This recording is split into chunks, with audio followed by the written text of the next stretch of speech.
আজ থেকে ৫,০০০ বছর আগে অর্থাৎ ৩,৫০০ খ্রিস্টপূর্বাব্দে ইজিপশিয়ান সায়েন্টিস্টরা তৈরি করে পাইন গাছ দিয়ে এক ধরনের বিশেষ কাঠি।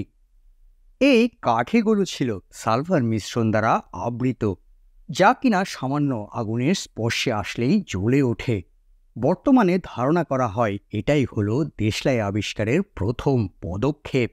আসলে প্রাগৈতিহাসিক যুগ থেকেই আদিম মানুষের প্রথম চ্যালেঞ্জ ছিল আগুন তৈরি এবং তার উপর কন্ট্রোল পাওয়া।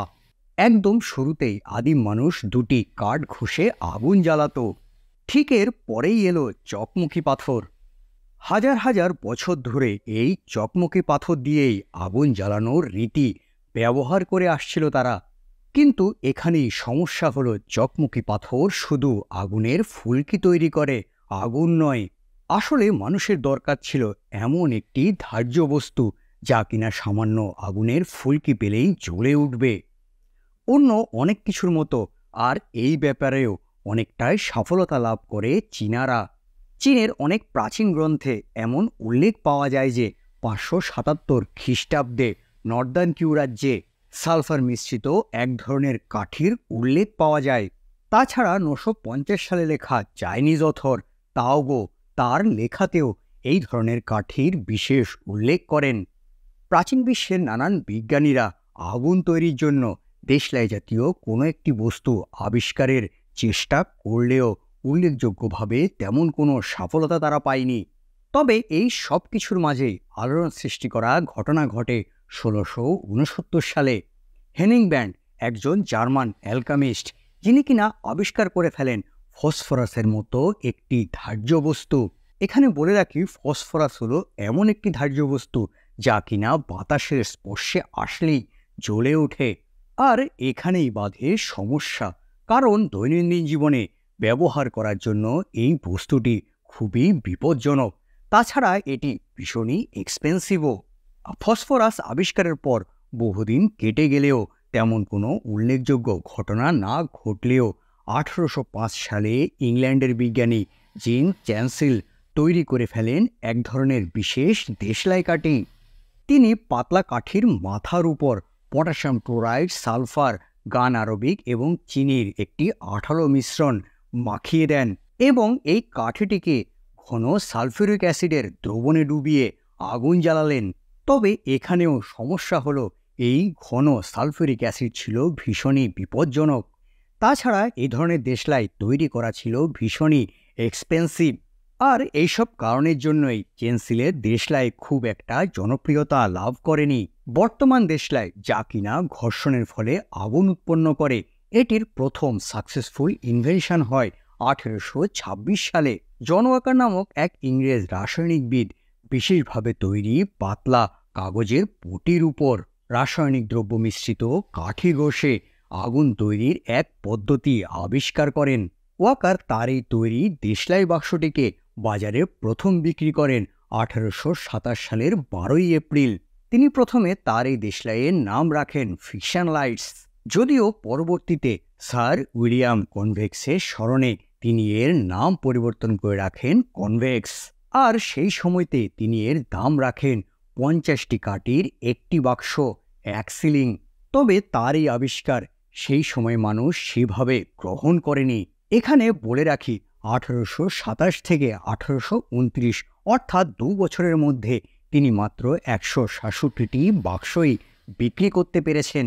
ওয়াকারের তৈরি দেশলাইয়ের প্রধান সমস্যা হলো, এটি যখন আগুন উৎপন্ন করে সেই সময় বারুদের একটি বাজে গন্ধ বেরোয়। তাছাড়া আগুন উৎপন্নের সময় একটি বিস্ফোটকও তৈরি হয়। মনে করা হয় এই কারণের জন্যই ওয়াকারের এই দেশলাইটি খুব একটা জনপ্রিয়তা লাভ করতে পারেনি, যদিও ওয়াকার তার এই দেশলাই তৈরির জন্য কোনো রকম পেটেন্ট নেননি।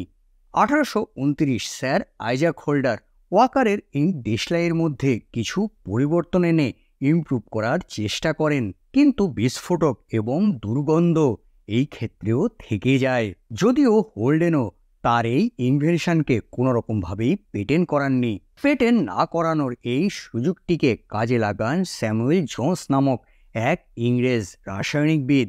তিনি ওয়াকার বা হোল্ডেনের ফর্মুলাটির মধ্যে কোনো রকম পরিবর্তন না করেই নিজের নামে পেটেন্ট করিয়ে নেন। তার সাথে সাথেই বাজারে লুসিফার নামক এক ধরনের দেশলাই বিক্রি করা শুরু করেন। যদিও বিস্ফোটক বা দুর্গন্ধ এই প্রবলেমগুলো থেকেই যায়। সেই সময়ে এই দেশলাইটি সাধারণ মানুষ গ্রহণ করলেও খুব বেশি জনপ্রিয়তা লাভ করতে পারেনি। 1830 চার্লস সাউরিয়া নামক এক ফ্রান্স রাসায়নিকবিদ তৈরি করেন অ্যান্টিমনি সালফাইডের পরিবর্তে হোয়াইট ফসফরাস দিয়ে এক ধরনের দেশলাই। হোয়াইট ফসফরাস ব্যবহারের ফলে দুর্গন্ধ দূর হয়েছে, কিন্তু এর সাথে সাথে এর অনেক সাইড ইফেক্টও দেখা দেয়। প্রথমত, এটিকে সবসময় এয়ারটাইট মেটাল বক্সে রাখতে হতো, কারণ এটি বাতাসের স্পর্শে আসলেই জ্বলে ওঠে। অন্যদিকে এর ধোঁয়া ছিল ভীষণই বিষাক্ত।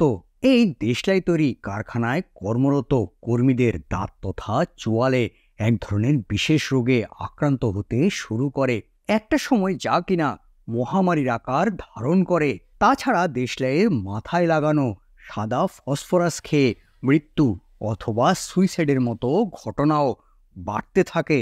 আর এই সমস্ত সমস্যার সমাধান এলো সুইডেন থেকে। 1844 গুস্তাভ এরিক প্যাশ ভাবতে লাগলেন কিভাবে সাদা ফসফরাস ব্যবহার না করে দেশলাই বানানো যায়। কিছুদিন গবেষণার পর তিনি একটি চমৎকার উপায় বার করলেন। তিনি পটাশিয়াম ক্লোরাইড, অ্যান্টিমনি টাইসালফাইড এবং আঠার একটি মিশ্রণ বানালেন।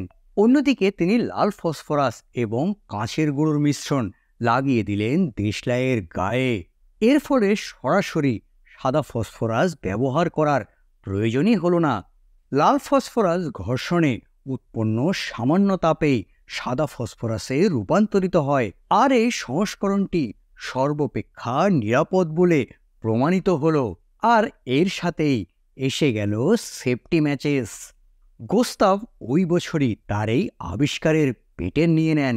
তার সাথে সাথে সুইডেনের রাজধানী হোমস্টকে তিনি এর উৎপাদনও শুরু করেন। তবে কয়েক বছরের মধ্যেই উন্নত পরিকাঠামো এবং লাল ফসফরাসের অভাবের কারণে তিনি তার উৎপাদন বন্ধ করতে বাধ্য হন। 1858 জন এডওয়ার্ড লুনস্ট্রম নামক এক ব্যবসায়ী গুস্তাভের কাছ থেকে সেফটি ম্যাচের ডিজাইন নিয়ে প্রচুর পরিমাণে উৎপাদন এবং রপ্তানি শুরু করে। ওই বছরেই তাদের কোম্পানি প্রডিউস করে প্রায় 12 মিলিয়ন দেশলাই বাক্স। 1906 বিপজ্জনক সাদা ফসফরাসের দেশলাইগুলিকে সারা বিশ্ব থেকে ব্যান করা হয়। শুরু হয় সেফটি ম্যাচেসের জয় জয়কার, যা আজও মানুষকে অন্ধকারের আলোর দিশা দেখায়। এই হলো দেশলাই তথা ম্যাচবক্স নিয়ে অল্প কিছু কথা। এই ভিডিওটি আপনাদের কেমন লেগেছে তা নিচে অবশ্যই কমেন্ট করে জানাবেন এবং সাবস্ক্রাইব করবেন আমার চ্যানেলটিকে।